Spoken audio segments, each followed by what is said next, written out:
I often forget. Okay, let's get going with this hearing tonight. Today is December 21st, almost 5:05, and we're getting started on the hearing regarding 96 Willow Road. And I'm going to call the meeting to order right now. I'd like to introduce the board members we have before us tonight. We have David Walsh, who is my co-chair and longtime member. He's here on the Zoom. Peter Barber, longtime member. And Max Casper, also longtime member. And David McCool, longtime member now, because we have no alternates on tonight, all regular members. And the hearing process is going to be such that we will hear the applicant's petition, and then we will deliberate. But in between, we'll ask questions about their case. We'll give the public a chance to make comments, either for or against or in opposition. And then we'll bring any motions that we need to bring and make any findings we need to make and come to a decision, hopefully this evening. If not, we may have to continue, but I'm hoping that we can find a way to resolve things this evening. All right, so what I'd like to do next is to read to you the notice that was published in the Lynn item. Jocelyn, can I interrupt you for a second? For Sure. technical issue, is there a volume button you could press on? The volume's kind of low for me. I'm not sure if anyone else is experiencing that. Oh, I can't find. No, I haven't had Dave, it. you're on mute. Dave Walsh, you're on mute. I can see your mouth moving, but you're on mute. Oh, Paul, I was going to say, if you use headphones, it works a lot better. Okay, well, I didn't prepare for that, so for next meeting I will. Can you hear me okay now, Paul? Should I speak a little louder? Yes, for that's you? better. That's yes, thank you. All right. All right, so the notice that was published in the Lynn item on December 7th and 14th. A public hearing will be held by the Zoning Board of Appeals on Monday, December 21st, 2020, via remote technology, pursuant to Governor Baker's March 12th, 2020 order suspending certain provisions of the Open Meeting Law, General Laws, Chapter 30A, Section 18, and the Governor's March 15th, 2020 order imposing strict limitations on the number of persons that may gather in one place. This meeting of the Nahant Zoning Board of Appeals will be conducted via remote participation to the greatest extent possible, and then we publish the Zoom information. And the hearing tonight is a public hearing on the petition filed by Paul G. Smith, Esquire, and Judith Flaherty for the property located at 96 Willow Road, Nahant, for an appeal of determination of the Inspector of Buildings for the following: appeal of building inspector allowing building permit R-18-00243 to be amended and the issuance and validity of the amended permit. Again, this ran on December 7th and December 14th. Okay, so we're ready to get started. And if the petitioner would like to begin their case, let's get started. Thank you, Madam Chair. This is Attorney Dennis Murphy, and I represent Attorney Smith and the Flahertys. I submitted a letter this morning, and I just wanted to be sure everyone received a copy of it. Yes. Okay, so Received by Kim Campo, and she sent everybody a copy. okay, thank you. I also copied counsel, and my presentation tonight is going to follow basically the form of the letter. It's been a year since I was before this board, and we were in person in Nahant the last time, and I think just a brief recap of the history without getting too deep into it would be helpful. So there was a request for enforcement that you considered a year ago, and that was decided in July of 2019. And in your decision from February of this year, you upheld the building inspector's determination that as of July 2019, there had not been construction beyond the limit in the building permit. A year later, or almost a year later, a second request for enforcement was made about the same permit, which is the only permit that's ever been issued for this property for the current work. And it asked to examine whether the work completed up to that day, which I believe was July 1st, 2000, a year after the prior determination, whether that exceeded the amount of the building permit. So the things that were in common were the same property, the same permit, the same amount, but two very different time periods. One up until July 9th, 2019, and the second one, because your decision had said as of July 19th, 2019, as of July 9th, 2019, it hadn't exceeded. The question was asked as of July 1st, 2020, whether it had been exceeded. Now, I did not get a chance to address the board when it considered this issue, so I would like to start by arguing that it's not repetitive and therefore should be considered. And the first point I'd like to make is that this is a different request. It's a specific material change from the prior request.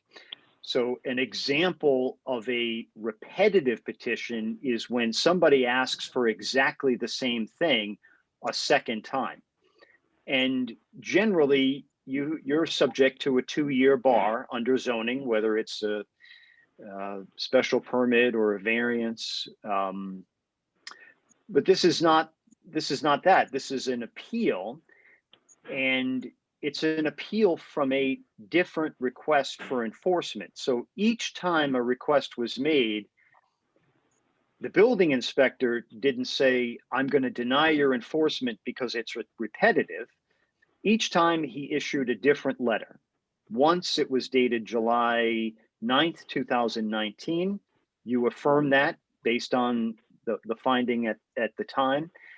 And then the request was made for the additional subsequent time period. And the zoning enforcement officer gave a different answer. He actually gave two letters, both of which I've previously submitted. One to acknowledge receipt of the request, and the second one to essentially deny it, but say everything you say is accurate. It's just moot because we've got an amended building permit.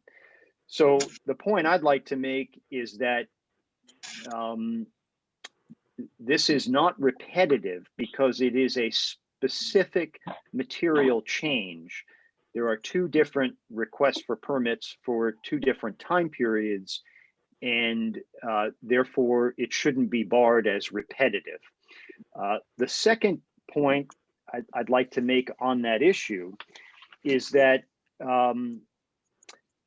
if there had been a request for enforcement and it were appealed and you denied the appeal, and then you got another appeal from the same request, that might be an example of a repetitive appeal.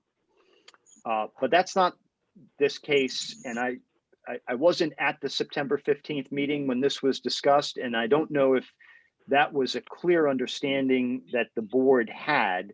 So that's why I wanted to sort of clarify my understanding of events and the two different requests for enforcement, as well as the two different appeals, both of which were about a year apart. The second point that I think is worth addressing on that issue is that I think the board has an opportunity this evening to kind of cure what I see as two possible missteps procedurally. And the first is, as I argued in my letter, that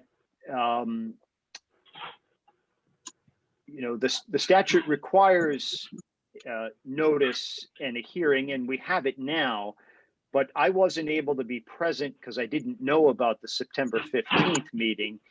And one way we might get around that problem is by at least allowing me to make the argument about it not being a repetitive petition.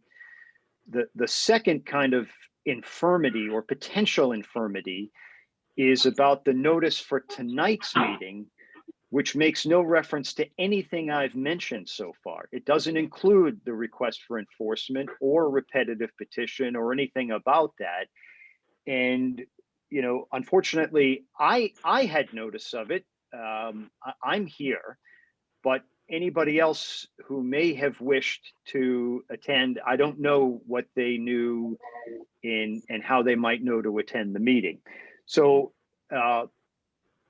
what I'm suggesting is the board has a chance to kill two birds with one stone by, you don't necessarily have to decide tonight that you want to reverse your position about whether it's repetitive. You could simply decide that it's worth hearing.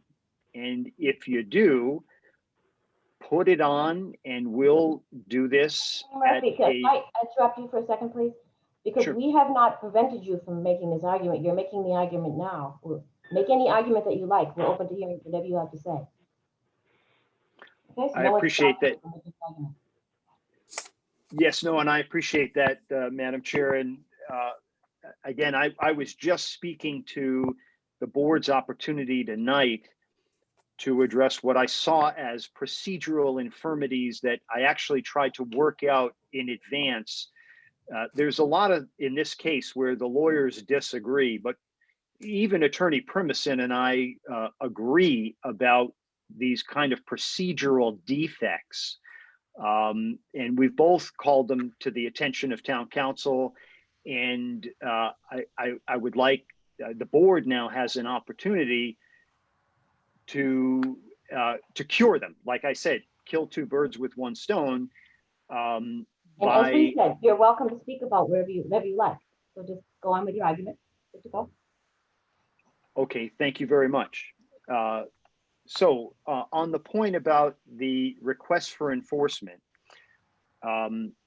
they shouldn't be barred as, this appeal should not be barred as a repetitive petition because there's only been one appeal from the building inspector's determination.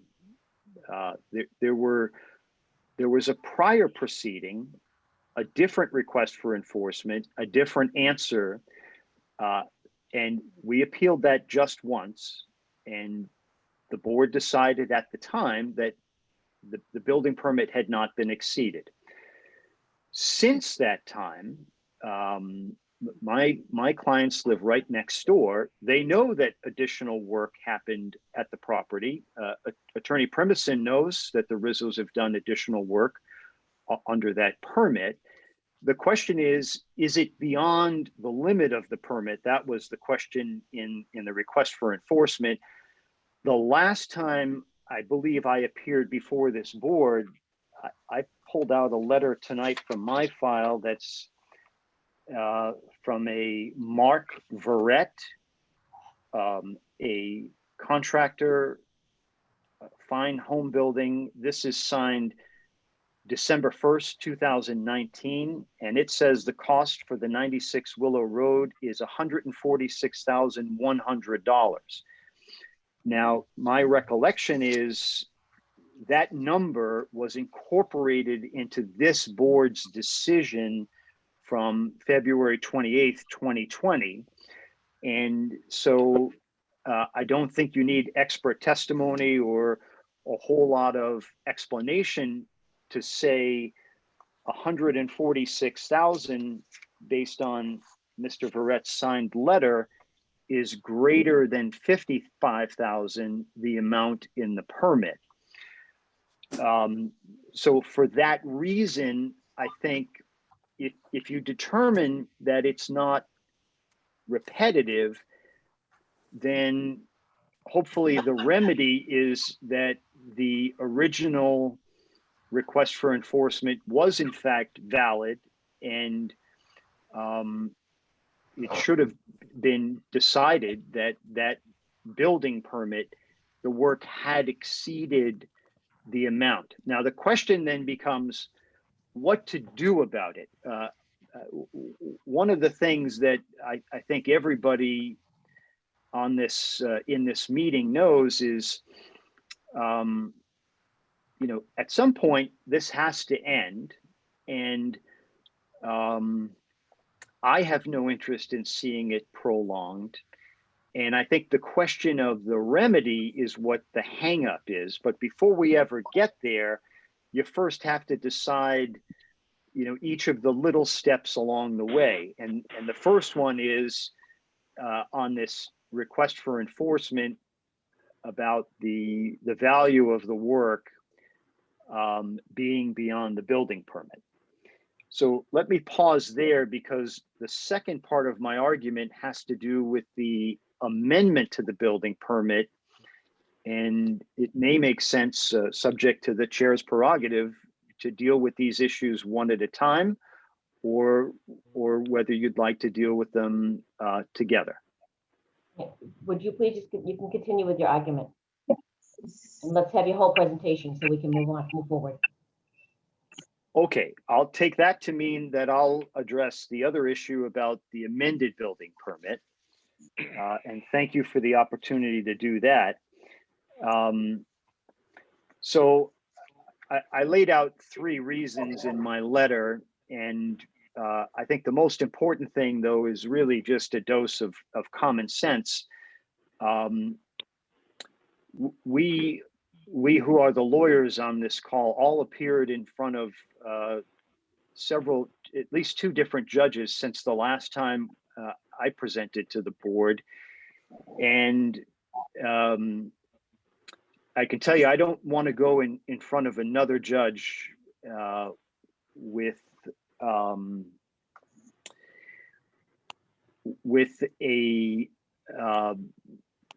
the story that we had to try to explain the last time. And what I mean by that is, part of the reason we've gotten into this situation is the first decision from the board was vacated.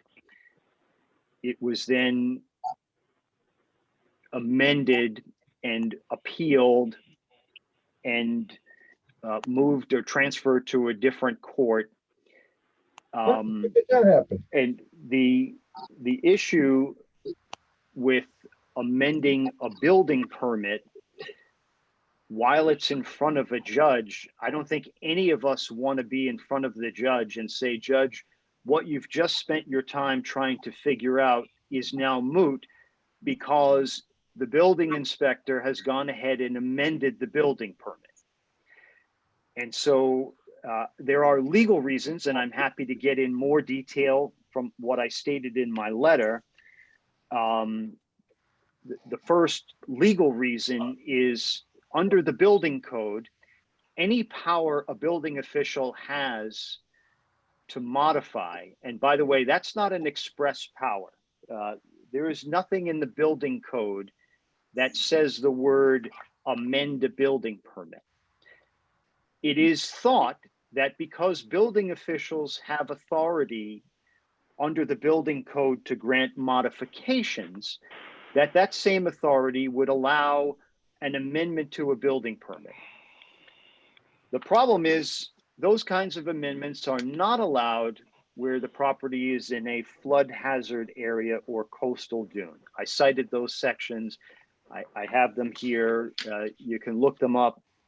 They're pretty self-explanatory. So I don't think a building permit legally could have been issued in an amended building permit in a flood hazard area under the state building code. The second reason is the one I alluded to that I call common sense, but it comes out of the statutory scheme in 40A. Under Chapter 40A, the building official is the zoning code enforcement officer. And under sections 7 and 8, he or she has all kinds of powers and duties and is answerable to this board. That's why it's called the Board of Appeals, that if some member of the public doesn't agree with the zoning or building official, they can appeal to this board under section 15. Further, if there's still further appeal, that can be brought to court under section 17. There's no provision anywhere that a building inspector whose permit or decision is on appeal to your board or to court can then cause an amendment to the permit to moot or solve the problem. And that's exactly what I believe is going on here. The third reason that I think it's legally not feasible to amend this building permit is because you needed a special permit before this building permit could be issued. In my view, you actually needed two. I won't belabor the first one. You heard my argument a year ago that because it's a non-conforming undersized lot, it required a special permit. Again, I'm not going to belabor that. I just mention it. I know the board's decision on that issue. But wholly apart from a Section 6 special permit, a separate special permit is required to do any new construction or substantial improvement in the floodplain district. And substantial improvement is anything that's 50% or more of the market value of the structure. So under the Nahant bylaw, a special permit was required before any building permit could be issued. And that's how these work. You can't have a building permit and then go back and request a special permit. You have to have the special permit first. And for that reason, I don't think that this particular building permit could be amended. And I'll stop there and happy to entertain any further questions from the board or anybody else. Thank you, Madam Chair. Thank you.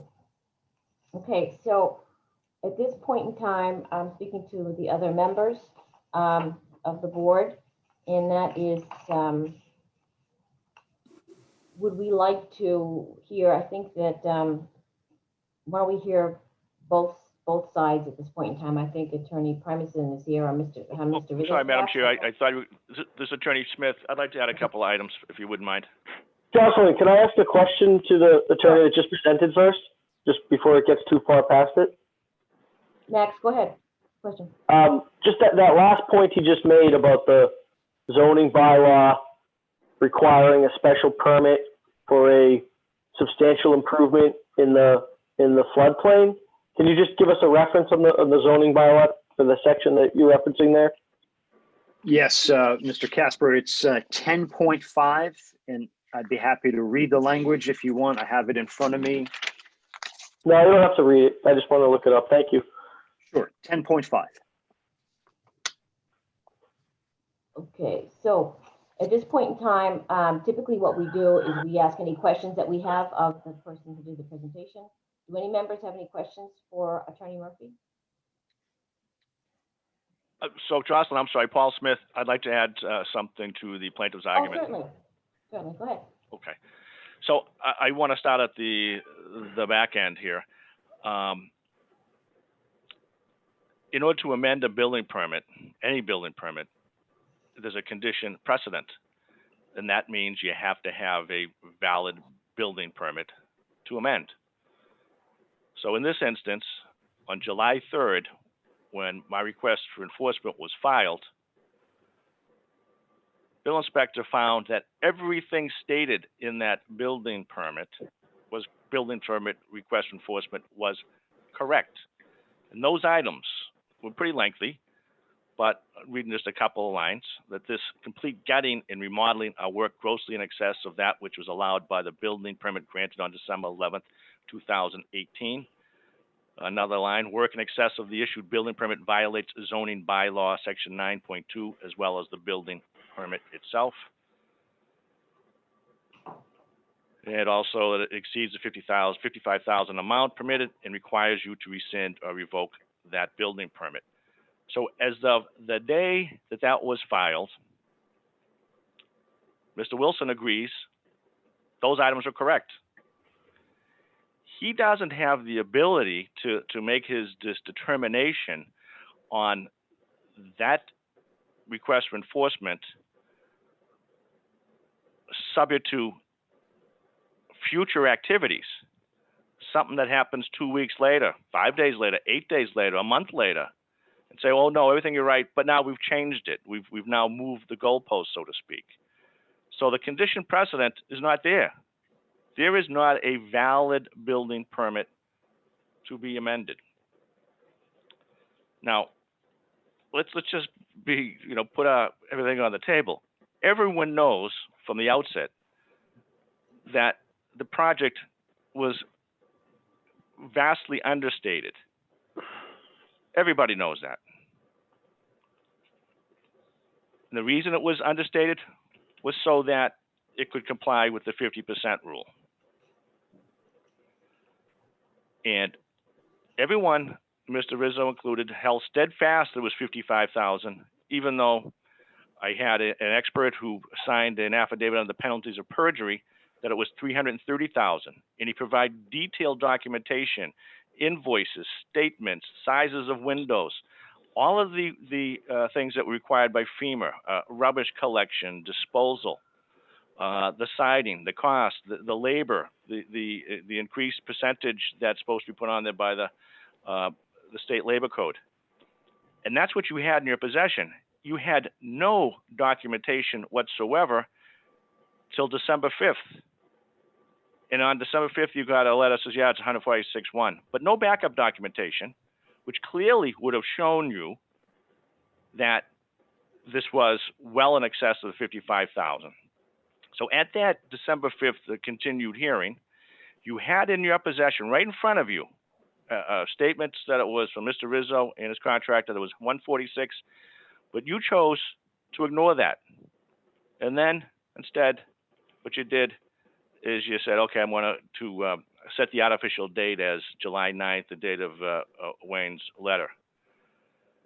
So everyone knows and agrees that the project was at least 146,000. But you folks now are jumping through hoops and wrapping yourself around like a pretzel to ignore that fact, to not allow that to be heard. You hold I'm going to call it a secret meeting. You didn't give notice. I mean, we're supposed to be fair, impartial, honest, do the right thing, but you have a secret meeting so that you don't allow the parties to present their case. And then, Madam Chair, you go forward and file the minutes of that meeting with the town clerk before they were approved by the board. I don't know what ends, but I'm sure that you were probably directed to do so. Additionally, at that meeting, that secret meeting, your vote was a compound vote. I'm trying to read it here. I think it's in something you have. You have it, but it was that we find. Oh, here you go.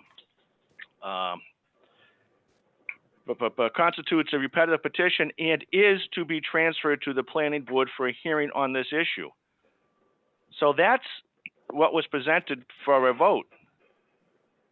And that was on September 15th. And then you filed those minutes on September 28th without them being approved. And then on October 1st, 2 weeks later, Mr. Script comes forward and says, hey, guys, due to my oversight, that motion was in error. The planning board has no role in this process, so we're not going to, that's the quote, and then it goes on to say that we're not going to refer it to the planning board. But that wasn't what the vote is.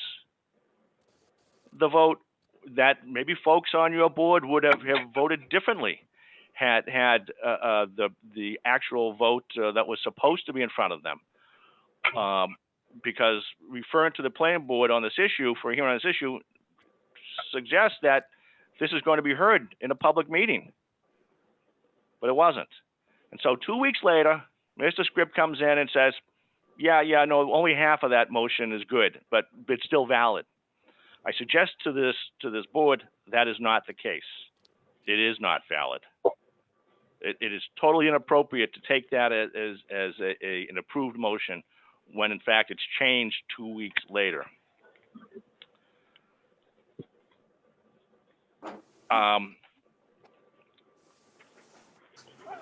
I would be curious to understand how the September 15th meeting came about. Mr. Wilson didn't make any objection to it in his response to request for enforcement. It was not brought up by Mr. Rizzo or his counsel. So my suggestion is that town council directed you to do so. And I submit that, you know, once we start making these mistakes and then we keep on compounding them, it makes it more difficult to extricate ourselves from it. Okay. One more thing that's back to the amending of a permit. You folks on December 5th were discussing the two issues about being in excess of the building permit and then also the 50% rule. I think it was grossly inappropriate that you utilize the 146 for one of the subjects, but not the other, be that as it may.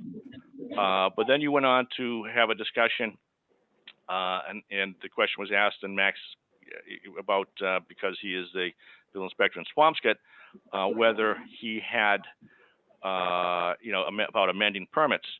And I have the tape here with this process into the phone from a cell phone. I'm not sure it's going to be heard, but I'm going to play it for you now. But what you'll be hearing is Max saying, well, you can amend permits, but we wouldn't do it in this instance as we're so bogged down. And you, Jocelyn, said, yes, of course. And Dave Walsh, you add in, yes, of course, as well.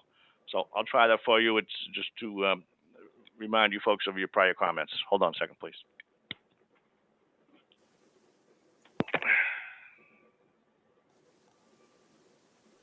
Yeah, wouldn't you know? Okay, so I'm doing this through the speaker and hope this comes out.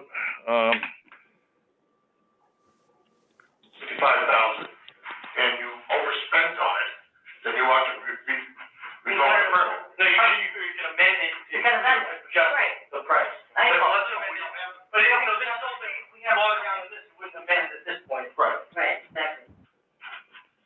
So I don't know if any of you got that, did you? Madam Chair? Not really, no, but if it's something that's already on a tape from a prior hearing, Yes. then you would have, no need to try and make a new record because you could reach back to that tape if you wanted to play it for some reason, but. I was playing it for the purposes tonight. You guys are going to have a discussion about the validity of amending the permit, and you're already on record about talking about this particular instance. And you yourself, Madam Chair, says, no, you wouldn't. I agree, I wouldn't do it at this point. And two of your other board members as well. So I'd be curious to see why you would have a change of mind. Okay, go ahead. Continue.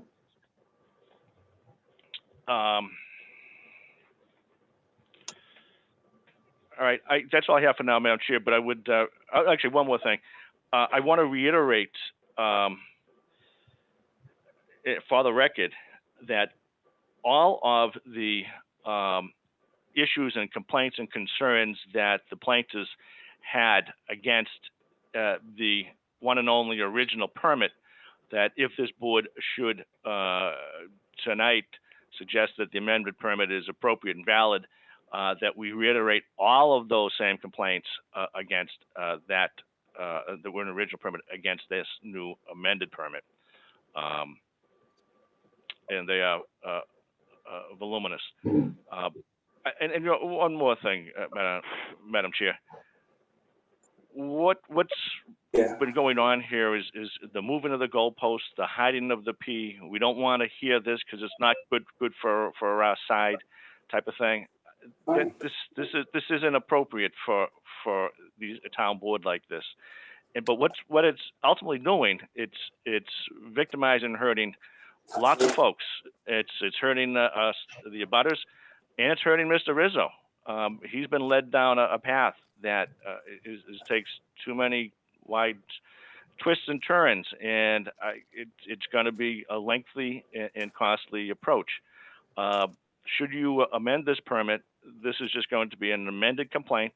All those same issues are there, and we would just go on and on. Again, Attorney Murphy struck on it. If you're in front of a judge and you have a case going, and then at the moment the bill inspector and the applicant don't like the way things are going, they say, "Oh, geez, let's hatch a plan. Let's hatch a plan. Let's amend that permit." And by the way, that's what happened here. After you got the request for enforcement, there was let's powwow and let's hatch a plan to see how we can subvert it. But if you hatch a plan, and it takes it out of the hands of that judge, and there's nothing to if you agree that that's okay, there is nothing to stop a building inspector to keep on doing that whenever he sees things going south for him in court. So this is adding on to Attorney Murphy's, but I think that's wholly inappropriate. And I would ask the opportunity if further comment as time goes on. Thank you. Okay. Madam Chair. Do any of the members have any questions for the applicant or for his attorney before we proceed? Madam Chair, can you Yes, hear sir. me? Yes, I can. This Yes, is Wayne. Mr. Wilson? Hi. Can I speak to that statement that Mr. Smith just made? We were going to hear the other side right now and then come back to that. Speak to If you want to speak now, go ahead. That's fine. Go ahead. Speak to one particular item that he just alluded to about all this collusion that he's totally dreaming up. One, my office didn't know that anything was in front of any judge. We're not aware of who's in front of who and when. So for him to say that someone hatched a plan to screw up his case, is totally ridiculous and absurd. The plan that was amended or changed was changed specifically at his request. He was the one that demanded it comply with the 50% rule. The homeowner admitted that he was going to violate the 50% rule. And at a meeting that everyone in this meeting was present at, he said he was going to come back with a new plan to come into compliance with the 50% rule. Everyone knows that, including Mr. Smith.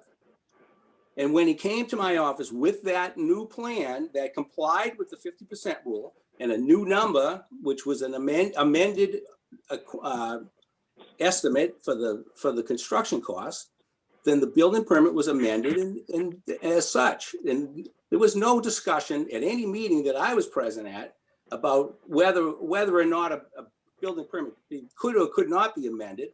That what happens to a building permit is my prerogative. I could have issued him a new permit but I didn't. I just amended the old one. I don't see the difference. There's no difference between an amended permit and a new permit. So I don't understand to make the point that somehow somebody was doing something on purpose just to screw up some court case is absolutely ridiculous. Thank you. I could do a brief response, Madam Chair. No, please not right now. Let's move on. Mr. Permison, did you have anything you'd like to say on behalf of Mr. Rizzo and 96 Willow Road? Yes, I do. Excuse me, Madam Chair. Yes? May I? Who else is speaking? I can't. Butter. You're in a butter? Yes, I am. Okay, we're not quite done with the presentation yet. Hello, As can soon you as hear we're me? done, as soon as we're finished with the presentation, we're going to ask for anyone who would like to speak in favor or against, okay? So hang on. Thank you. Mr. Primerson? I can't hear what you're saying. It's all, Okay, would you like to proceed with your position? Okay. Go ahead, sir.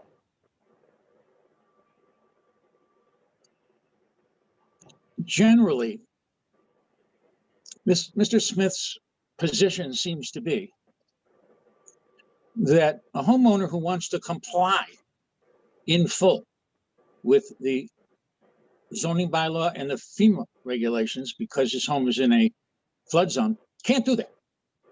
Can't be done because he objects to it. Regardless of the fact that the building inspector determines that there's nothing wrong with his application and he's entitled as a matter of right to build what he's.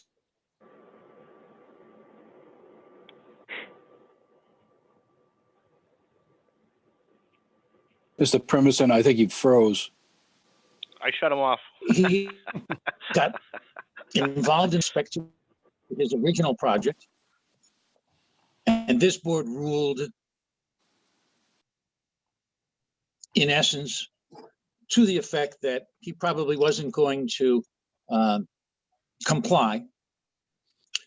So he endeavored to fully comply. He said, I will change my plans and I'll fully comply. And he consulted with the building inspector on what might be, this is my understanding, on what might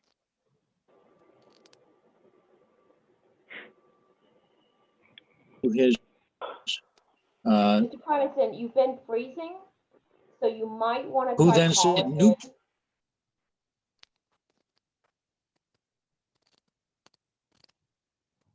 Yeah, comply. Mr. Primison, you keep freezing up. I'm wondering if you, and I'm hoping you can hear me better than you can hear the chair, but you may want to try dialing in on a phone, just because you keep freezing up and we're getting probably every third or fourth word. I don't know how to do that. I'm on a phone. Oh, Well, if you look at the invitation, there's a list of telephone numbers. Any one of them you can call and you Yeah. will show up. yeah. Put in your passcode. You won't show up on video, but I mean, unless you want to show something. Well, I don't want to show something. Okay. And if you'll give me the phone in information, I will leave the meeting this way and call in. Okay. You can call in the number 1-646-558-8656. May I read that back to you, Madam Chairman? Yes, 1-646-558-8656. yes, sir.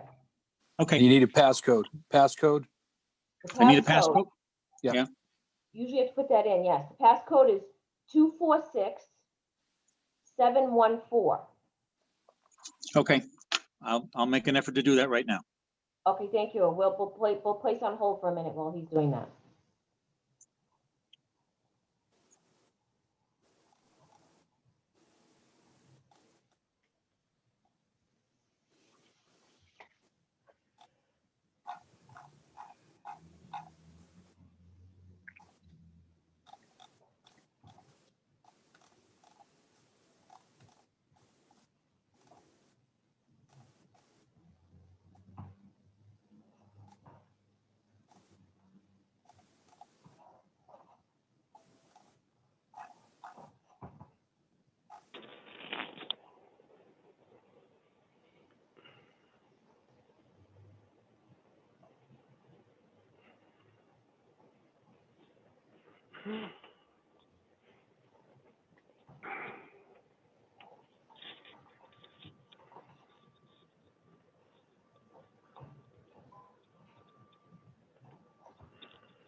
I apologize for the delay. Am I now being heard? Yes. Thank you. Thank you. And thank you for waiting. So it's generally my client's position that he's trying to comply with the zoning bylaw and the FEMA regulations. That's the amended building permit. It's my understanding that the building inspector consulted in connection, prior to approving this or issuing the amended permit with a gentleman from the Massachusetts Department of Conservation and Recreation, and Mr. Wilson then satisfied himself as to what was required by the FEMA regulations prior to issuing this amended building permit. Let me try to address Mr. Murphy's letter briefly. I disagree with him, and I disagree somewhat with the town council, my brother, Attorney Scripp, that I think that Mr. Smith's appeal may very well have been repetitive, and that when a potentially repetitive petition is submitted to the board, the board has no jurisdiction to hear that appeal or petition unless and until the planning board first determines that it's materially different from any prior appeal that was acted negatively. And that's in fact what the board apparently voted to do. And then where I disagree with Mr. Scripp is when he said, no, that's not how it's supposed to happen. It's my client's position, it's my position that that's exactly how it's supposed to happen. That the zoning board does not have jurisdiction to make a determination that a subsequent petition is not barred by Chapter 48, Section 16, unless and until the planning board makes that decision and then consents, if it agrees that the appeal is not repetitive, that it is about something different, it then consents to the ZBA holding its hearing, and that was not done in this case. So, number one, I challenge the authority of the board, the jurisdiction of the board, to hear part one, I'm calling it, of Mr. Smith's appeal. And then I have a question of the board that I don't expect a direct answer to, but I ask you to consider in your deliberations as to whether or not that part one now is in front of the board tonight. I think there's some confusion about that. And my understanding is that the notice doesn't indicate that that issue is before the board. In addition to the fact that the notice, as I understand it, says that the meeting is on Wednesday, December 21st. We all know that today's December 21st, and we also know that it's not Wednesday. So I'm not sure what the effect of that discrepancy is on the validity of the meeting, but I asked the board to consider it. On the authority to amend the building permit, I suggest to this board that a building inspector has broad powers when it comes to the issuance or denial of a building permit. And he's guided by the zoning bylaw and by the state building code. And the building code in this instance adopts the FEMA regulations because of the location of the project in a flood zone. It's inherent, I suggest, in the authority of the building inspector to amend a previously issued building permit. And as he mentioned a few minutes ago, to rule otherwise in this case is simply a matter of form over substance. In fact, new plans were submitted to the building inspector. Those plans were compliant, or an effort to be compliant, with the FEMA regulations and the quote 50% rule. The 50% rule, may I comment, doesn't prevent an owner of property which is in a flood zone from making substantial improvements. It prevents a substantial improvement, which is defined by 50% of the value of the structure prior to the improvement. That does not, you cannot issue a building permit under those circumstances. You need a special permit. But if you're trying to comply fully, there's nothing in the law that says a homeowner can't comply. If he has a property that's in the flood zone, he should comply if he wants to make a substantial improvement or build. And that's what my client is attempting to do, comply. So when the building inspector says that he consulted with other parties prior to issuing the building permit, I think we should uphold his decision, because he's the one who knows what the plans are, what the plans say, and whether or not those plans put forth a project that complies with all the regulations that it needs to do. Nobody, neither Mr. Smith nor counsel for Mr. Smith and the Flahertys have suggested otherwise. As the building inspector said, this is a matter of form over substance. He paid the additional fee, my client paid the additional fee that was calculated by the building inspector, which would have been, in essence, the same as applying for a new permit.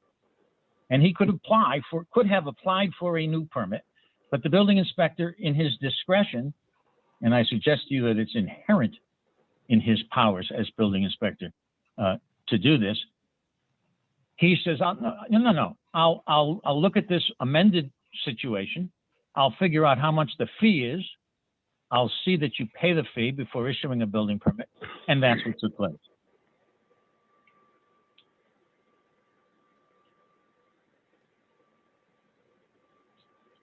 I have nothing further to add to the board, and just ask you to listen to the building inspector, who I assume is going and hope is going to speak against this appeal, and have him explain to you exactly what he did and why he did it and why the project complies with the regulations.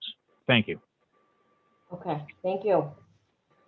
Okay, so fellow board members, we can now go into asking, are there any questions of Mr. Attorney Primerson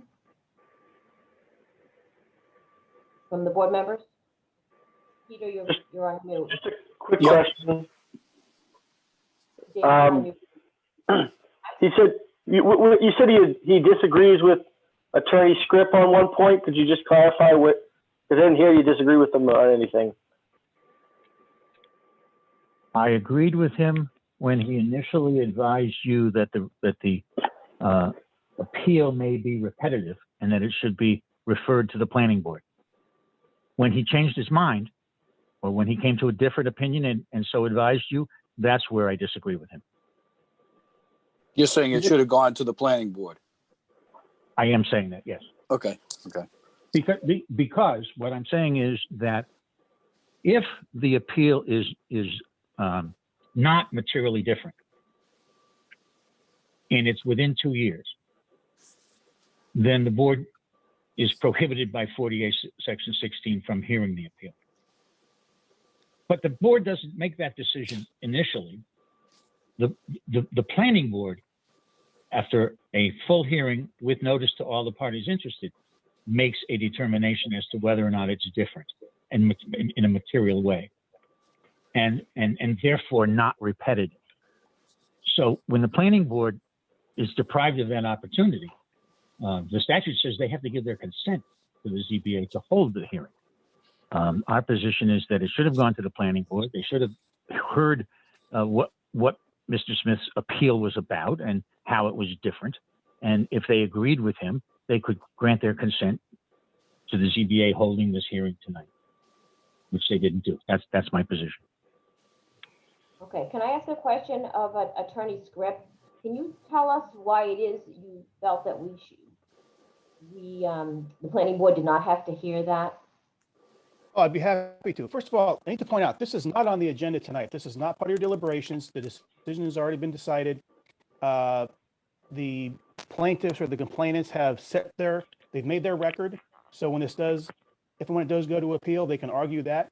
But this is not before you guys today. This is not something we should be discussing in a deliberative form. We're That not being deliberating necessarily, we're asking questions right now. Well, they're saying that you're going down that road, but in any case, that's fine. I'm happy to explain. And I think Webb has a misunderstanding of our position. The way the the bylaw reads, which is consistent with the statute, says the if the Board of Appeals has received a petition and they suspect it's repetitive, they then have a meeting to determine whether it's repetitive. That's number one. Then they have to go further and say, okay, it's repetitive. And then and there, it's prohibited unless there are specific and material changes and conditions. And that's where the Board of Appeals, that you guys would come in and say, yes, there were specific and material changes. Yes, it is repetitive, but there are specific and material changes in the conditions. That is what you guys would send to the planning board for, as Webb mentioned, consent. And then it comes, and assuming the planning board consents, then it goes back to the Board of Appeals for an actual hearing. I see. So in this particular case, what the ZBA held was, yes, we believe it's repetitive and we do not see material and specific changes or changes in conditions. So it ends right there. So you might say, well, geez, that doesn't sound very fair. What about the other parties? Well, the fact is, the whole idea behind repetitive petitions is to avoid hearing after hearing after hearing, because it takes a lot for the attorneys to prepare and the witnesses to prepare for hearings. It's a big deal, to be quite frank. So what the law says is, hold on, we're going to put an end to this. If it's repetitive, then it doesn't go any further than the Board of Appeals or whatever board's appropriate at that moment, hearing that particular petition, unless there's specific and material changes. There were no changes in conditions, and that didn't exist here. So, and my mistake was not ending it right. I advise you guys to end it right there. So the planning board could weigh in, of course they can, but at that point, without the foundation set by the Board of Appeals, the Zoning Board of Appeals, nothing happens from there. And I know the complainant keeps talking about the secret meeting, and it's laughable. The meeting was posted as any other open meeting would be. In fact, it was posted in 2 times the amount of time any open meeting has to be posted. So it's quite frankly, it's baffling how folks tend to use this word in connection with that meeting, but everyone has their positions. Thank you for answering that question, Attorney Script. Okay, we'd like to move forward now. Do any other members have any questions? Peter Barber? Yes. So earlier, Attorney Murphy had said, I think when referring to the bylaws and the building code about the ability to amend a permit. There's nothing in the building code or I think bylaws to amend a permit.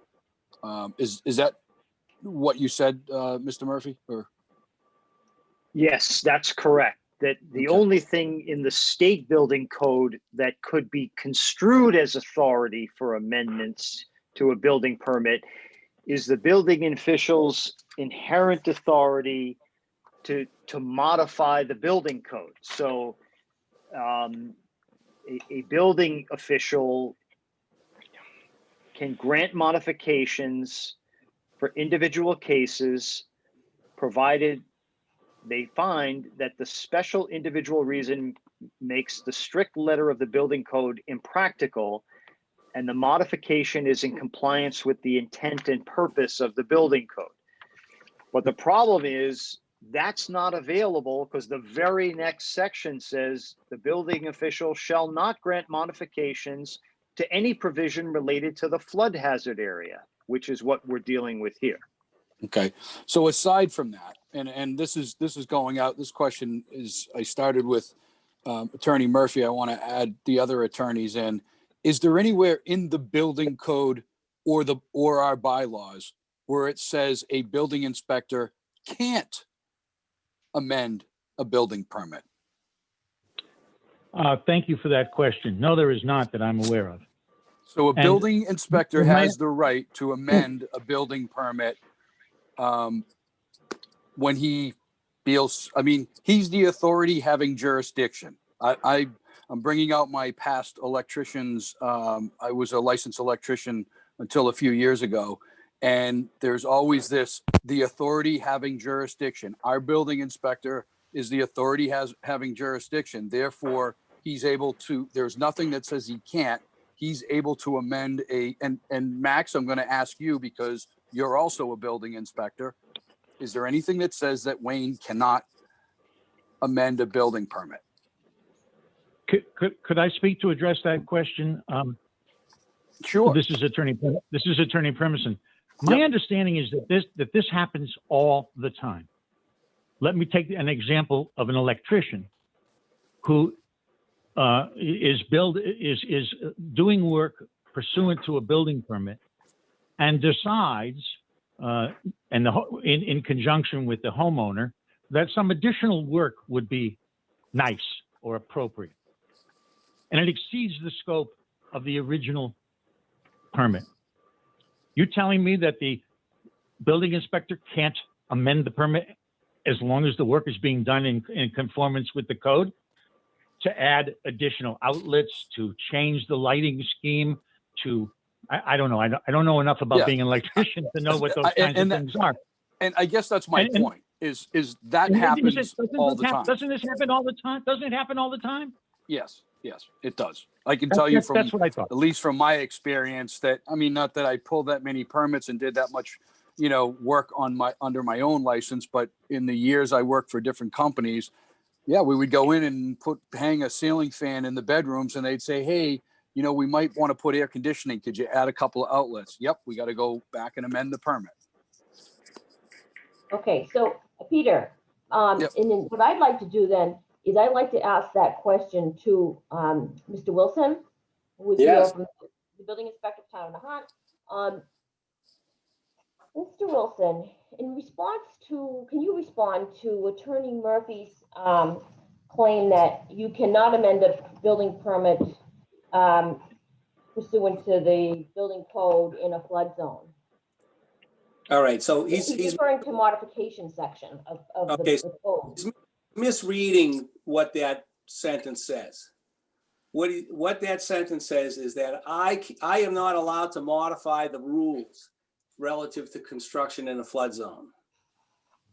In other words, I can't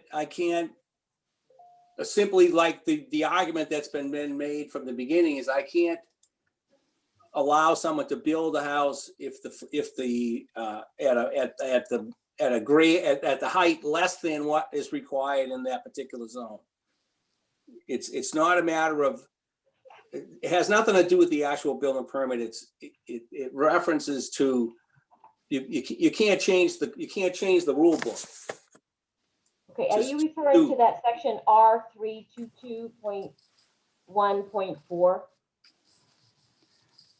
I'm not, and I don't have it in front of me, so I can't. No, Madam, I think he's referring to 780 CMR 104.10.1, which is in Dennis's letter. Okay.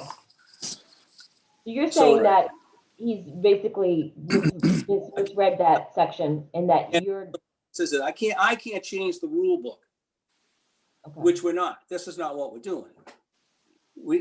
It's using one rule to kind of cover a different circumstance, and that's not what it says.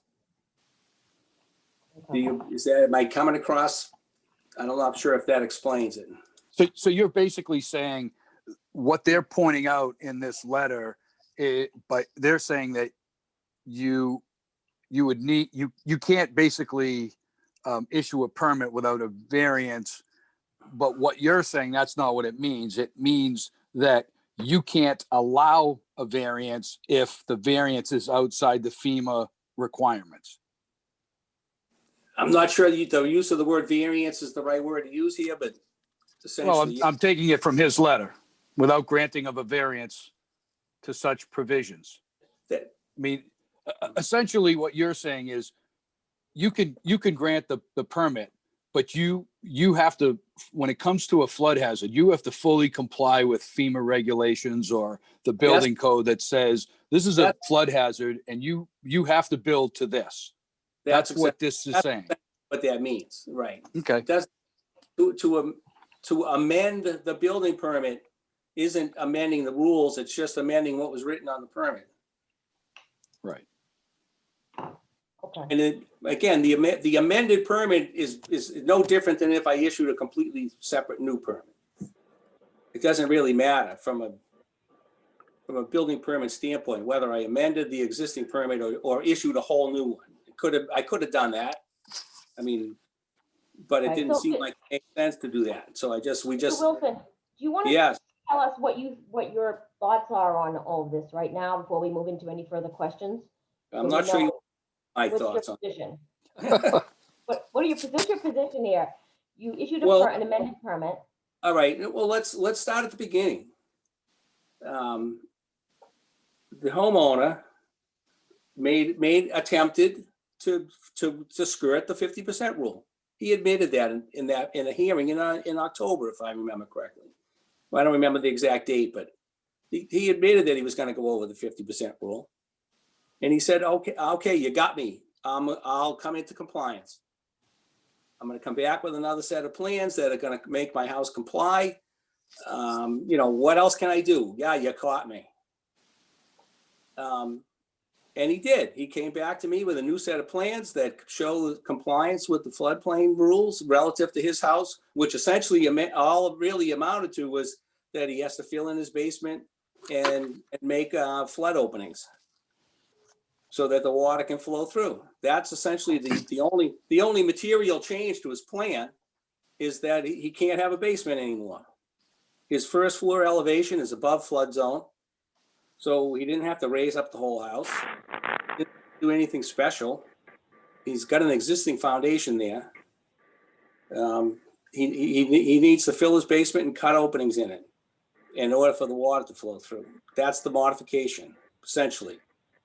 So he increased the price. He increased the cost estimate of his permit with his new plan, paid the additional fee, and we amended the permit and let it go. I never took his permit away from him, so I didn't have to issue anything. It was under a voluntary hold at that meeting from October. So, and then so to come back and just add another name, the request for enforcement was pretty much a carbon copy of his original request for enforcement. Only he just added his name to it. Instead of just being for him, he added Mrs. Flaherty's name on it and him as the attorney. And I think I don't have all the stuff in front of me at the moment, but I essentially said, well, this is exactly the same material we already covered. So why is this in front of me? And of course, anything I've said to Mr. Smith since this project started has either been, there's always something wrong with it. So for him, and I don't understand why he seems to think that there's some big conspiracy, to beat him up. I mean, and I understand his point of view at all, to be honest with you, but that's beside the point. Well, it's okay, but you don't need, that's okay. A question to you, one more question to you, if I may, is that you're saying you're issued the permit, and is it your position that this property is going to be in compliance with the flood regulations? It absolutely will be. Okay. Jocelyn? Go ahead, Peter. I just have a comment. I don't quite think that Mr. Wilson got it right when he said that there was like an aha moment at one of the hearings. And hear me out and correct me if I'm wrong, but at one point, Mr. Rizzo determined that his new estimate, because he wanted to put in a heating system and air conditioning and stuff, his new estimate was going to be 146,000, and change. And he attempted to get an appraisal and say that his house was worth more than what we use as our general appraisal value. So it wasn't like there was an aha moment that all of a sudden Mr. Rizzo admitted that he was going over. It was more that he wanted to add some things. He knew he was going to go over, and he attempted to try and increase the value by going with an appraiser, which is not the way we normally handle things. Am I wrong in saying this? No, that sounds pretty accurate, Peter. Thank you. I just don't want to, I mean, as it is, Well, there's again, this fine doing that. conspiracy theory out there, and I want to make sure that, that we get this right.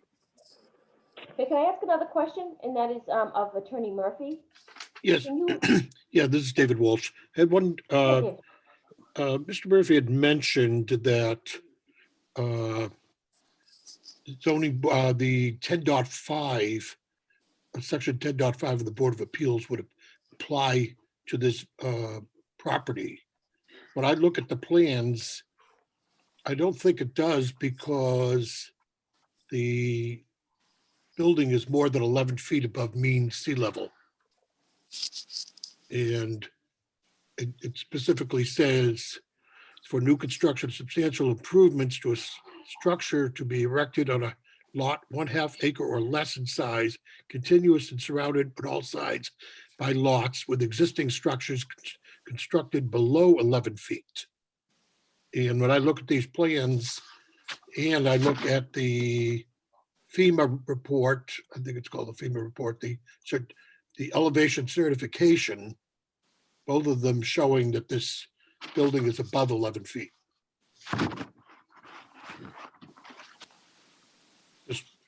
Just point of reference, because I was trying to understand why you felt that was needed to come into effect here.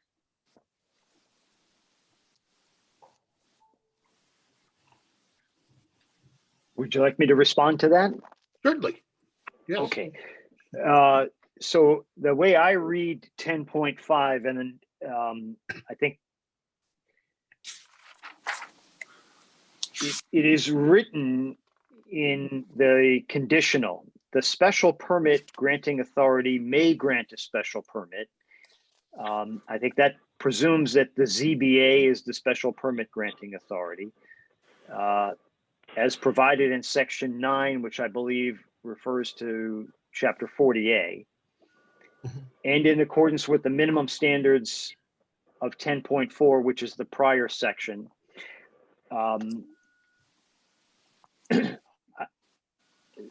Certainly the lot is less than a 1/2 acre. And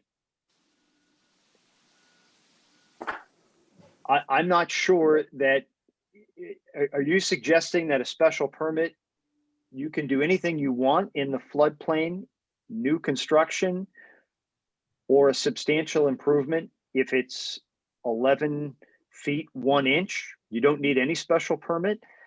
I think that's what it says. I mean, that the rule says, I'm not suggesting, I'm just reading the explanation of the 10.5. Yes, and when I look at the plans, I can see that the front corner of the building is plus 12.4, and the other side is 11 feet 8 inches. So, yes, I understand. I think I'm trying to read 10.3, 10.4, and 10.5 so they all make sense together. If your reading is correct, it means you only need a special permit below 11 feet, but then there's really no meaningful distinction between under the 50% rule and over, because you don't need a special permit either way unless it happens to be below 11 feet. Now, that may be what was intended by the bylaw. I don't know what the practice has been, but I pointed out the need for a special permit because my reading of those 3 sections together would suggest that there is a consequence if the reason for the 50% rule is so that you can proceed by right and you don't have to go and get a special permit.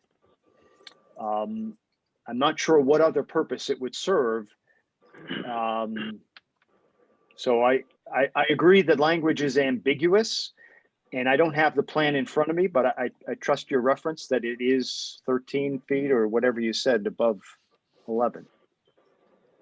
Okay, any further questions for either Mr. Murphy, Attorney Primason, or Mr. Wilson, who's already been speaking for us today? Peter?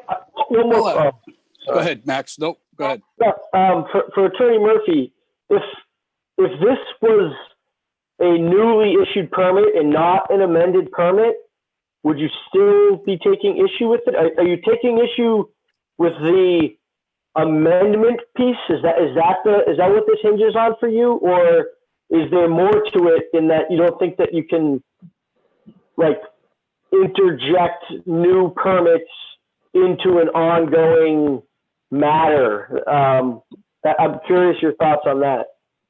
It would be a very different case if it were a new permit.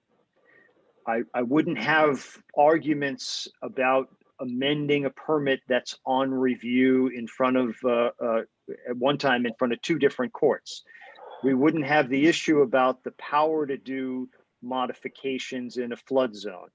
And we wouldn't have, we might still have the issue of the special permit. But yes, Mr. Casper, you're absolutely right that it is a more difficult situation because a permit from 2018 was amended, 18 months later or 2 years later or whatever it was, after it had already been through this board and in front of two different judges in two different courts. So the simple answer to your question is, it would not be as difficult a case if it were just a straight up new appeal. I'm not certain you'd even have an appeal if this were done as a new permit.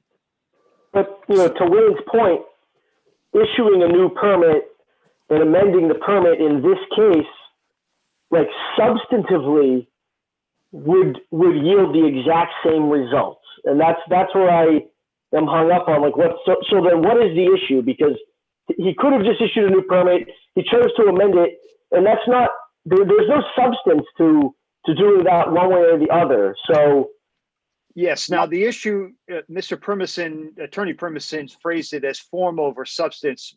That's not my argument, is not form over substance. The substantive argument is that the prior permit, the one that got amended, was no longer valid and it couldn't have been amended. It was no longer valid. It had not been formally revoked, although a majority of this board at the last hearing I attended, I think, Mr. Casper, on your motion, did vote to revoke the permit. And had that occurred, we wouldn't be here again tonight. You only got a majority. You didn't get a supermajority on your motion. But because the permit, the underlying permit, was void, it can't be amended. The simple answer would be to agree with my position and go back and do it again. And if the building inspector has all this inherent authority, he can credit Mr. Rizzo with the amount he's paid, and that may cure the problem. There's still the issue of the special permit. I don't know how to square the various provisions of 10.3 through 10.5. If the only time you need a special permit is if you're below 11 foot mean low water, then I'm not quite sure why we have the 50% rule to begin with. So yeah, I agree with that. I don't think that's the issue to get into. But my question then is, if we agree with you tonight, right, and we were to vote in favor of you, you agree that the petitioner, the other side, could go in tomorrow and pull a new permit for the work. So what are you trying to accomplish with this petition? Because even if you were right in this amendment argument, they can pull a new permit to do everything they're doing on this amendment. So what's the point of this? Well, I think the point is that you've got to comply with the rules, and the so there were some things that I learned tonight that I was not aware of, that are not clear from the face of the documents. For example, I was not aware that Mr. Wilson had consulted with some other expert. I thought Attorney Primison said conservation and recreation, but I don't see how that could be accurate, but consulted with some other expert about compliance with the FEMA flood code. I was not aware of that. There was a couple of other things that I was not aware of, but if the permit was invalid, which was our contention under the request for enforcement, then it can't be amended. You got to do a new one. And, you know, I guess I would rephrase the same question the opposite way, is if in fact we're correct, what's the harm to just asking Mr. Rizzo or Mr. Wilson to issue a new clean building permit? Does this then is the end game? So we issue, or we go through this and Mr. Wilson issues a new permit.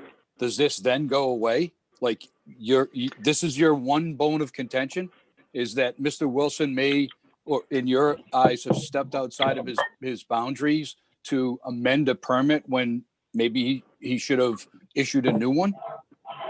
Is that what you're Mr. Barber, contending?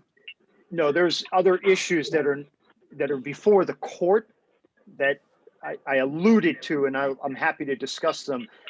The property is a non-conforming lot in almost every way except height. The side setbacks, frontage, it's undersized lot, it's over the coverage. And so I think my contention in court and possibly before the board the last time, a year ago, was that a special permit is required under Section 6 because it's an extension of a nonconformity. The position was that this board agreed with that and initially denied the special permit. Then it came back for a revised application, which, by the way, was not repetitive because the applicant decided to take down the garage. The problem with that is that also required a special permit. And if you give me just a second, I can find How the hell is the bylaw provision that refers to that.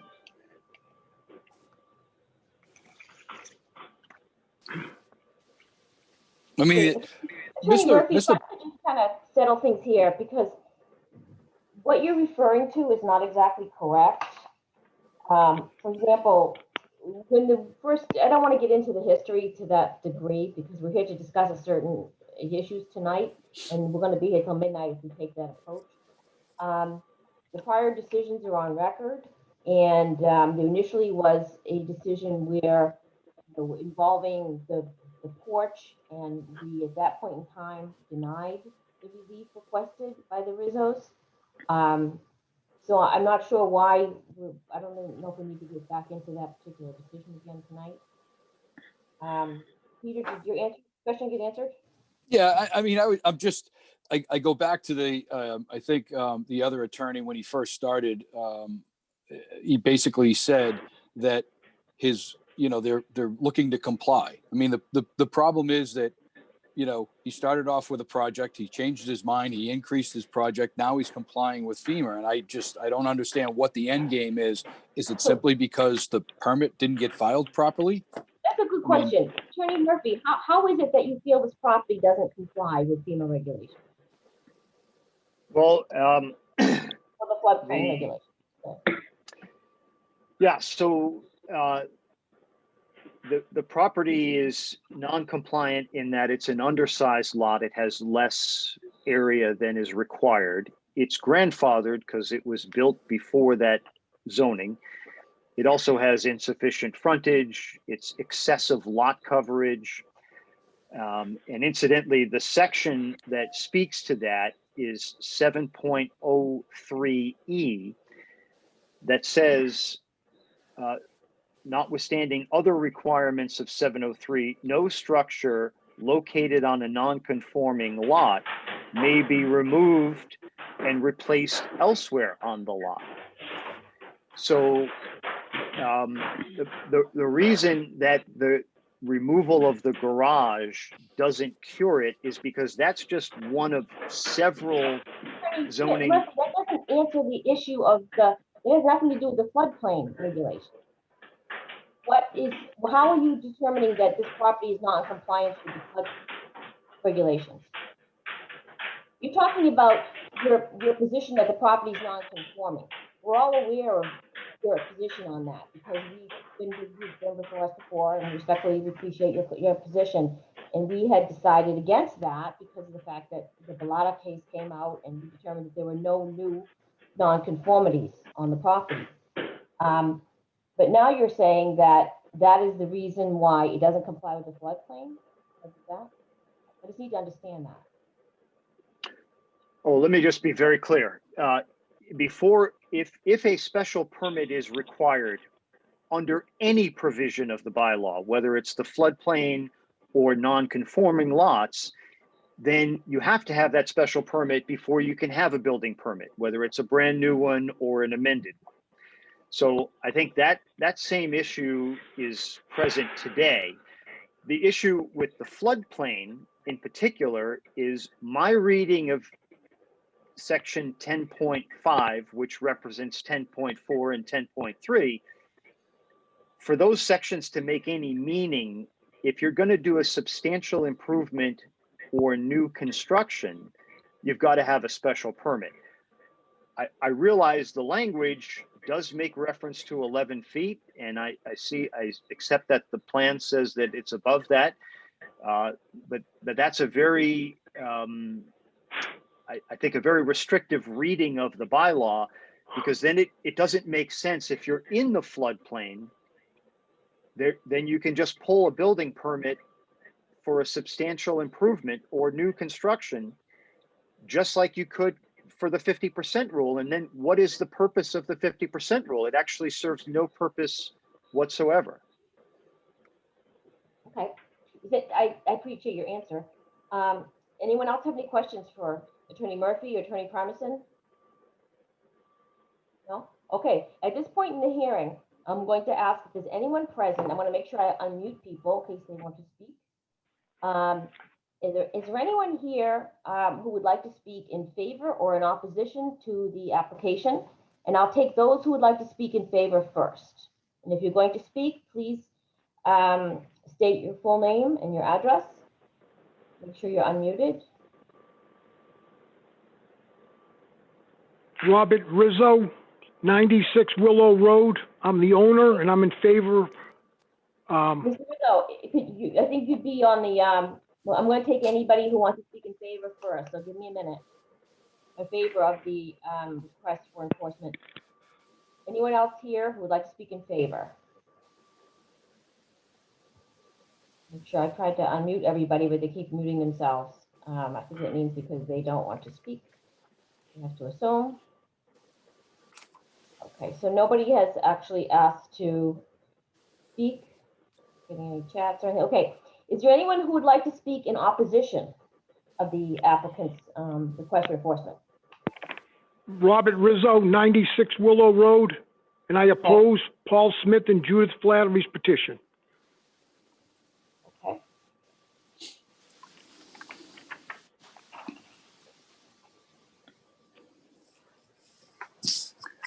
Okay, now that we have heard from the members of the public, we're going to go into our deliberations. And if everybody could just kind of stand by and let us do our discussion. And if we have any questions, we'll ask you. We ask that you not interrupt us. Okay, so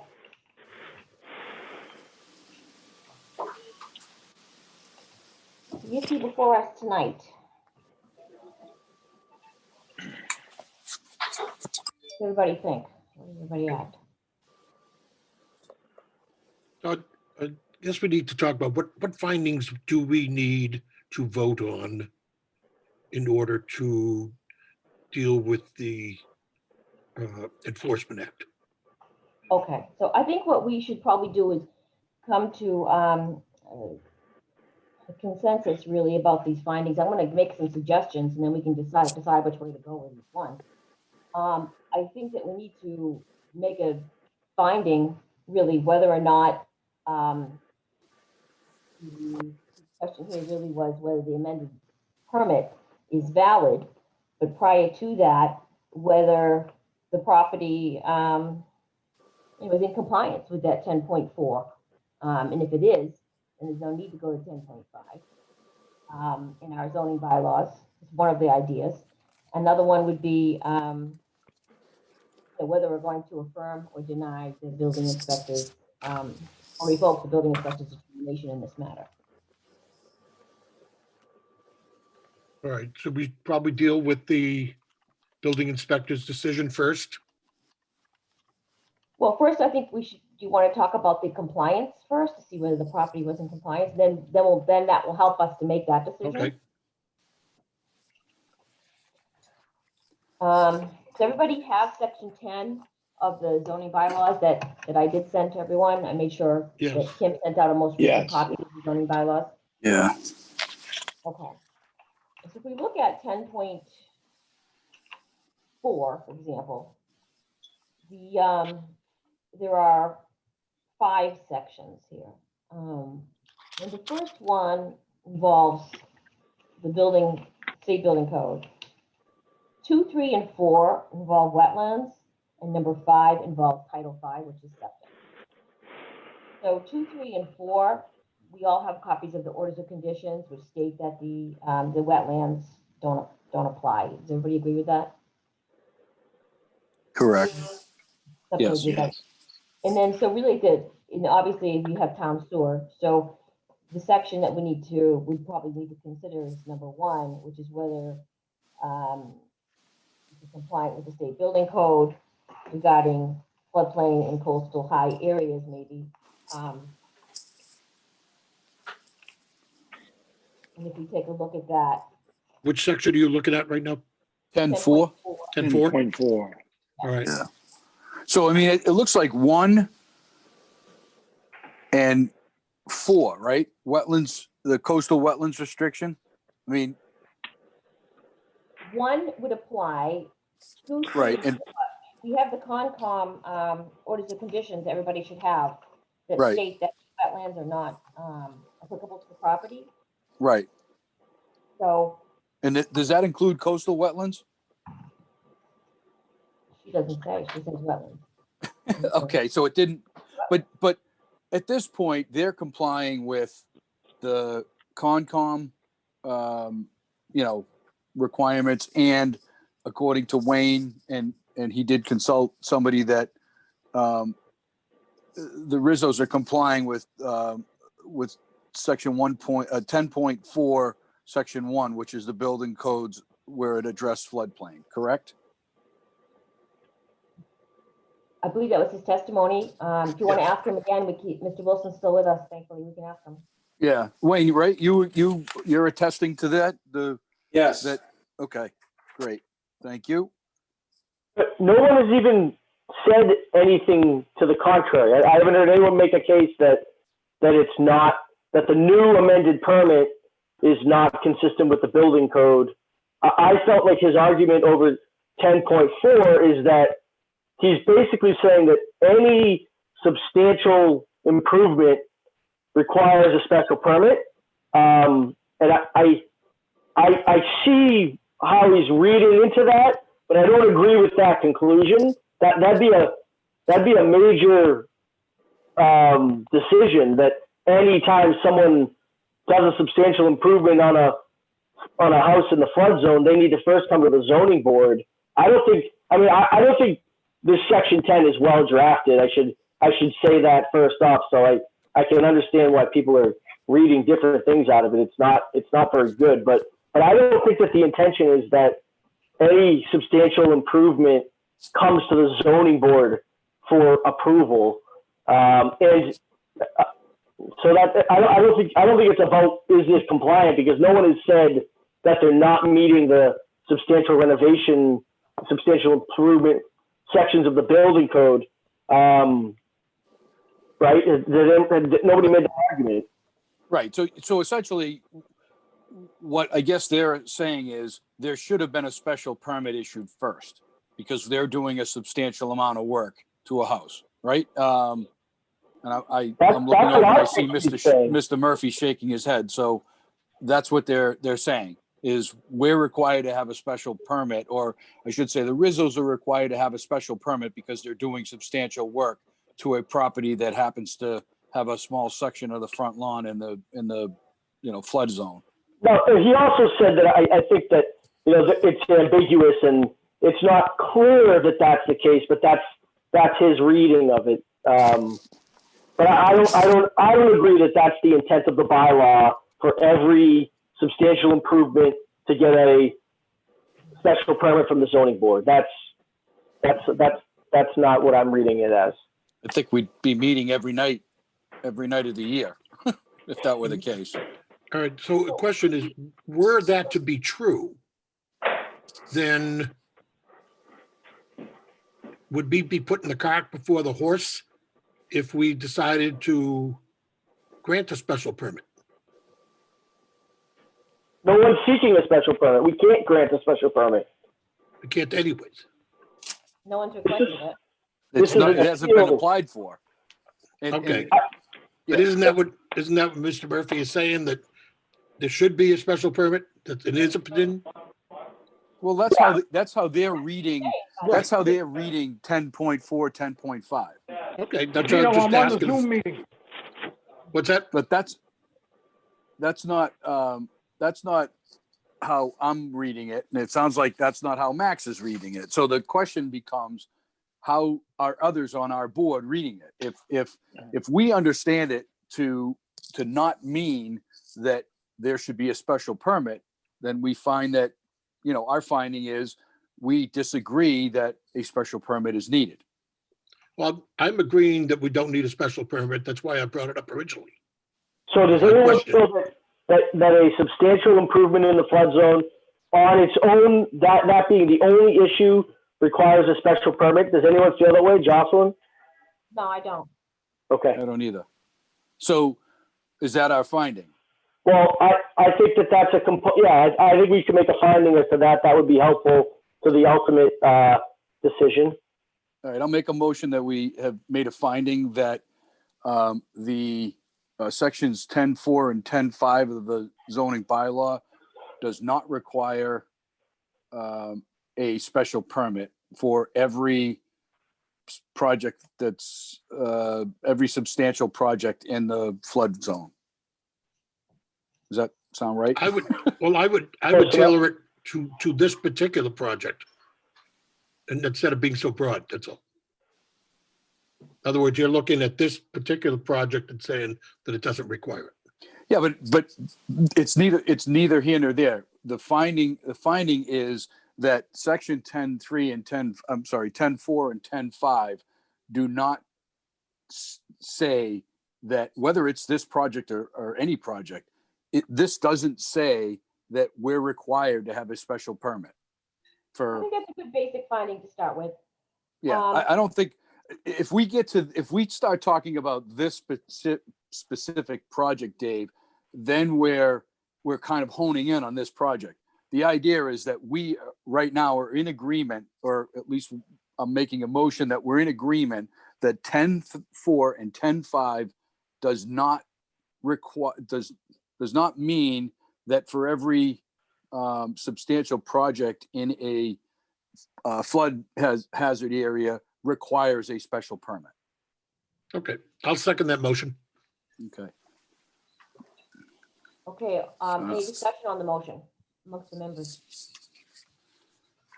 Dave McCool here.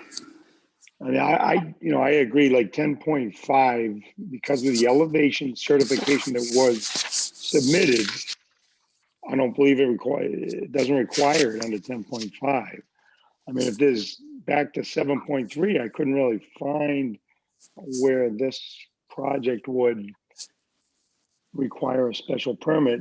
But I mean, under 10.5, because of that elevation certification, it brings it out of the requirement for the special permit. Okay. Attorney Script, do you want to add anything to our discussion on that motion? Yeah, let's look at the bigger picture here. 10.4, and let's take a house all by itself. Say it's all by itself on Willow Road, nothing's around it, and it's in the floodplain district. Well, 10.4, what it says is, okay, well, you have to make, if you're going to make a substantial improvement, as defined by other regulations, then you've got to come into compliance with 10.4. And 10.4 just basically requires that you comply with the floodplain regulations, that eventually came from FEMA, then trickled down to the state building code. Okay, so now take that same house and put it on a small lot and put small lots all around it. Now you can see how they're exacerbating the problem in that now you have a bunch of small houses on small lots. That's what takes you to 10.5. That's what takes you to 10.5 requiring, okay, now you have to go an extra level because now not only is a flood gonna damage your home, it's gonna damage homes around you as well.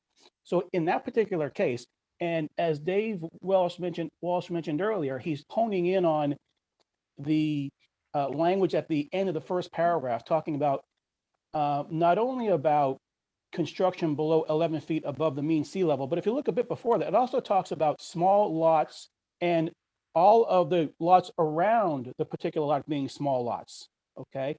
And all they're saying is, hey, listen, if this comes to pass, you have to go this extra level to help protect everything around you. And in this particular case, I haven't heard any evidence of there being small lots, not only for the subject lot, but surrounded by on all sides by lots with existing structures below that route. I've not heard any evidence of that. So I think you guys are going in the right direction. All right, so we already discussed this motion. All in favor, take a roll call vote for that motion, please. Peter Barber says aye. David Walsh says aye. David Max McCool, Casper, aye. aye. Max, I did hear you. Did you respond? Aye. And Aye. Jocelyn Campbell, the chair, says aye. Okay, so we've made that preliminary finding regarding whether or not a special permit is required. And so at this point in time, we're saying that no, we don't believe a special permit is required. Do we need to make any more findings such as the, as far as this amended permit is concerned? Well, in having questioned two current building inspectors, both responded by saying, and lawyers, but all responded by saying there's nothing in Mass Code or zoning bylaws that basically says a building inspector can't amend a building permit. So that would be a finding. I agree, Madam Chair. That would be a finding that would be helpful if and when this goes to appeal. So Mr. Barber, did you have a particular, do you want to word that? Or? Yeah, let me think about it for a second. I'll make a motion that on the information provided by two current building inspectors and three attorneys, that a building inspector does have the ability to amend a permit. I'll second that, David Walsh. Okay. Any discussion on the motion? All in favor? Roll call vote, please. Peter Barber says aye. David Walsh, aye. David McCool, aye. Max Casper, aye. Jocelyn Campbell, aye. Okay, so we've now made two findings. One is that we decided that no special permit under 10.4 or 10.5 is required for an amended permit. And then we have made a finding that the building, Peter, could you read that back to me? Building inspectors. The last motion? Yes. It was that on the information provided by two existing building inspectors and three attorneys, that building inspector can amend a building permit. Amend the permit. Okay, so we've gone that far. And the question before us tonight is, the appeal of the building inspector allowing a building permit R18-00243 to be amended and the issuance and validity of the amended permit. So, Jocelyn, there's, I think there's a third prong to the attorney's argument that is the most interesting, and that's, how much can continue to be applied for and permits be issued to a property when it's already sort of under multiple appeals?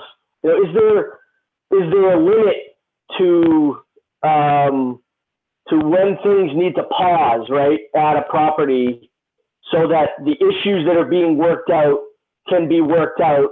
Otherwise, are we just going to be continually peppered with new permits, new appeals, and is it ever gonna end? So, I mean, I think it's partly our own doing by not revoking the permit originally and then just letting it get reissued, because that would have been cleaner. I'm not saying that it's not okay to have amended it, but it definitely would have been cleaner to just issue a new permit. But I know, like, maybe in the future for best practices, Marblehead has language in a lot of their decisions where they like put a hold on permits being issued at a property while things are being sorted out. And I'm not aware of anything sort of like in Fourier or in our bylaw that says we need to put a pause on things. So, but at the same time, I understand the desire to like not have other projects that are very similar to the projects that are being judicially reviewed kind of continue. So, I mean, I think ultimately where I come down on it is that there's nothing that says you can't amend this permit that I can see, and there's nothing that says that like other subtly changed projects can't proceed. But there is at least some merit in the argument that like where does it stop? When do things sort of hit pause at a controversial property so that the issues can be worked out and then it moves on from there? But I just don't know that sort of pause that I'm describing is mandated anywhere, or that having us not put it in place previously, we can read it in at this point. So that's my feelings on it. I think you're onto something, Max, because in hindsight, might have been not had we didn't know all this was going to go on, right? But we also, we just didn't know what was going to happen. But maybe when we have our next annual meeting, we can talk about with our rules and things like that, what we want to change. That might be a good point to talk about it. You know what I mean? But right now, the position where we have we didn't, pause anything. And again, I don't know if like what's the difference whether he gets a new or he amends. Again, like we've said during this, I've heard people say tonight. I'm not sure that's going to make any difference today. That's an interesting point. Do you have a motion or anything? You just wanted to make that point. Well, I guess I wanted to open that up a little, like get people's thoughts on it. Is there anything? I'm leaning towards it's okay to amend this permit. It's a little confusing in the mess of it all.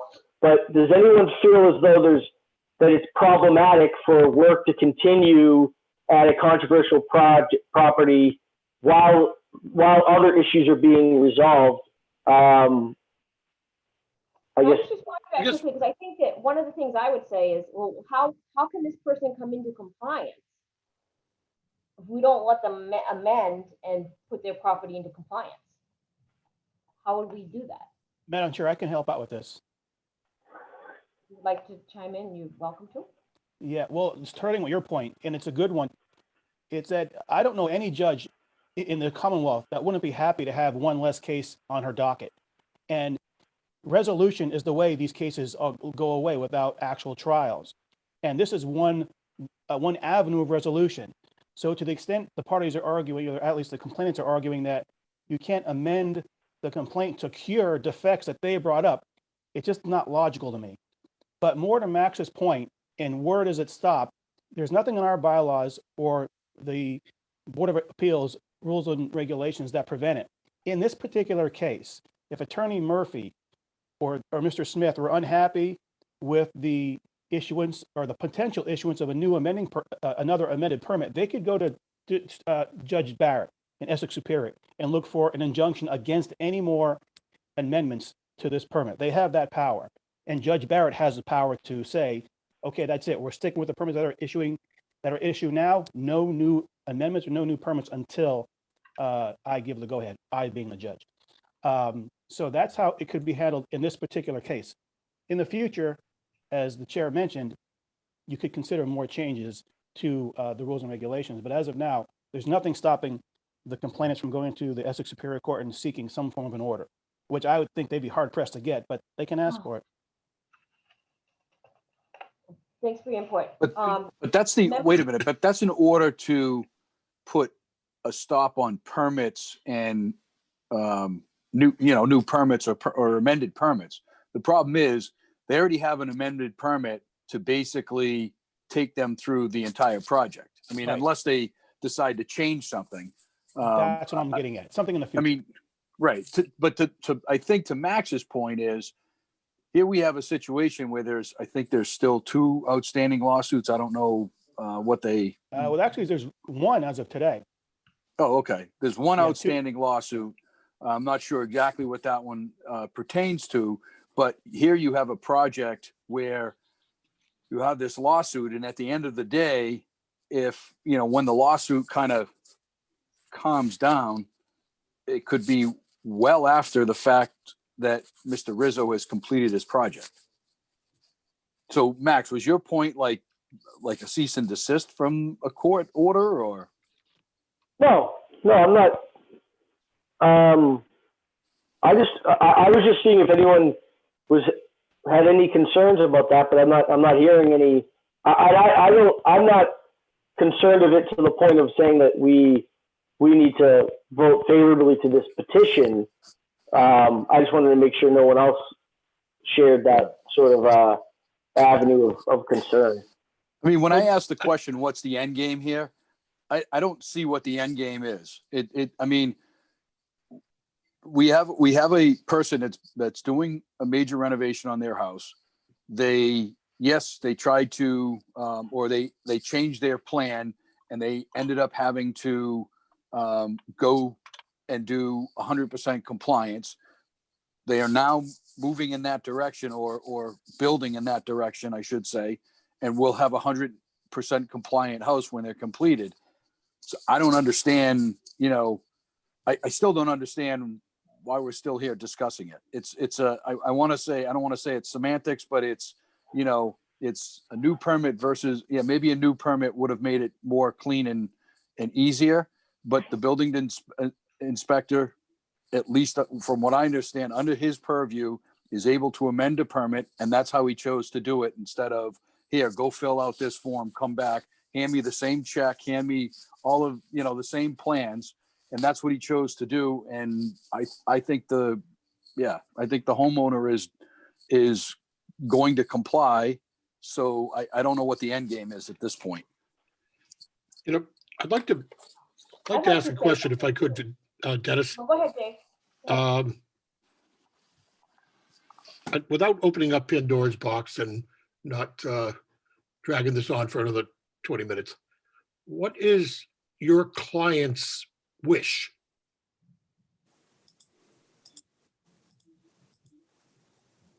I think it's ultimate wish. I think it's to see that the renovations done next door are in conformance with the code to protect their property. So I view it as good news that among the changes that there's going to be, they call them, Mr. Wilson called them holes for if the water flows through.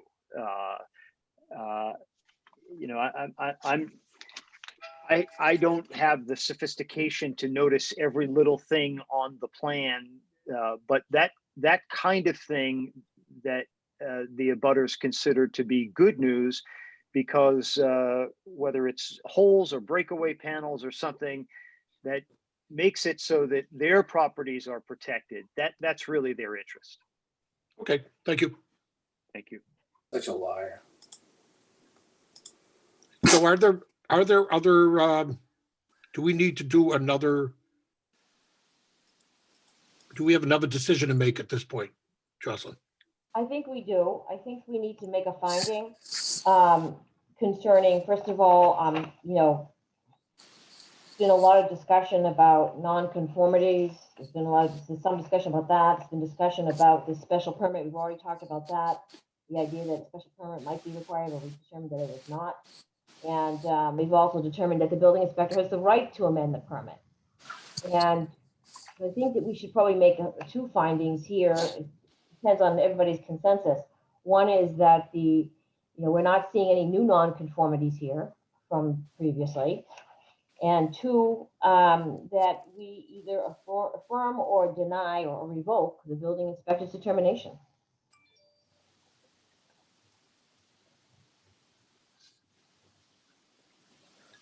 So why the finding about the new nonconformities? Why?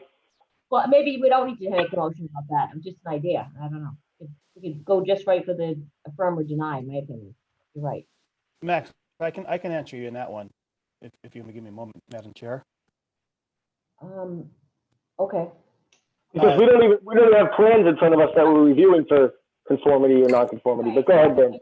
Well, Attorney Murphy made nonconformities one of his 3 or 4 points, so I think we should at least mention that no evidence was offered showing that the new plans have delivered you new nonconformities. I think that would help me on appeal when I'm standing in front of Judge Barrett explaining your decision.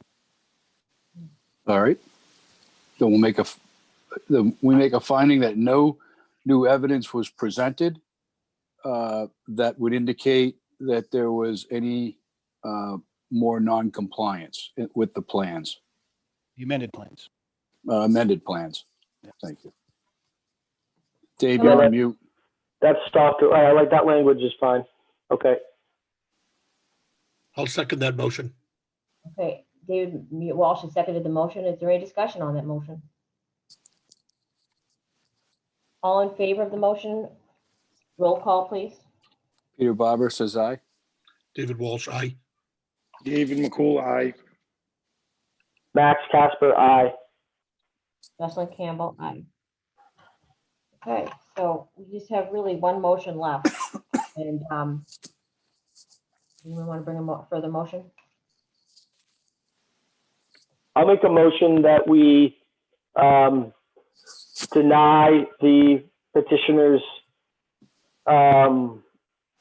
application for requesting. I'm sorry, I don't have the language here. The RFE, you mean? Request for enforcement. Yeah, deny it's not a request. What is it? It's a RFE, request for enforcement. Not Request it. for enforcement. An appeal of the building inspector's allowance of the building permit. That's it. So Right. we would, if it sounds like we're going to be in favor, we would say we're going to affirm his denial. And if we're going to not be in favor, we would reverse that. So- No, Josh, I think you got a little backwards. No, you got it backwards. I got it Yeah, backwards. we don't want to affirm. Late. I got it. All right. Yeah. So do we have a motion from someone? Peter, Yeah, Max, Um, Max? why don't you repeat You what you want to said? take another stab at it? all right.